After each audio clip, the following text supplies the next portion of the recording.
આપણે આ શું કર્યું છે? લીમડાનો ધુમાડો. કેમ કરવામાં આવે લીમડાનો ધુમાડો? તો લીમડાના ધુમાડાથી તમારા ઘરમાં કોઈ મચ્છર હશે તો એ મચ્છર મરી જશે. બરાબર. અત્યારે તમને બધાને ખબર છે વાવડ ચાલુ થશે. હવે આ ઉનાળો ચાલુ થશે ને એના સાથે સાથે મેલેરિયા, ચિકનગુનિયા, ડેન્ગ્યુના કેસો. તો મેલેરિયા, ચિકનગુનિયા, ડેન્ગ્યુ છે નથી થાય, મચ્છરજન્ય રોગ છે.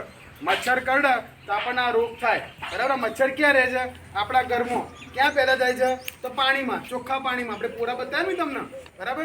એ પોરાનો નાશ કરી દીધો, પણ જે મચ્છર બની ગયા છે એનો નાશ કરવો પડશે ને. તેના માટે આપણે લીમડાનો ધુમાડો કરવાનો રોજે ઘરમાં સાંજના સમયે. બરાબર.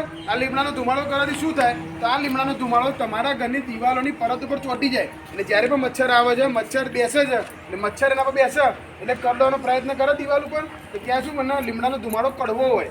એટલે કડવો ધુમાડો અડે એટલે કડવાશ લાગે એના મોઢા પર, એટલે શું થાય? એ ત્યારે ઉઠીને બીજે જતો રહે. જો તમારા ઘરમાં લીમડાનો ધુમાડો કરેલો હોય તો તમારા ઘરમાં મચ્છર આવશે નહીં આવે. નહીં આવે એટલે શું? તમારા ઘરમાં કોઈને મચ્છર અને રોગો થશે, મેલેરિયા, ચિકનગુનિયા કે ડેન્ગ્યુ નહીં થાય. તો આપણે રોજે મચ્છર મારવા માટે લીમડાનો ધુમાડો કરીશું કે નહીં કરીશું? હતી કરવાનું રોજે. બરાબર. રોજે સાંજે આપણા આ વિસ્તારમાં બધાના ઘેર લીમડાનો ધુમાડો આ રીતે કરવાનો અને પછી ફેરવી કાઢવાનો. પહેલાં ભેંસો નીચે ફેરવતા ને, તો હવે માણસોને ફેરવવાનો.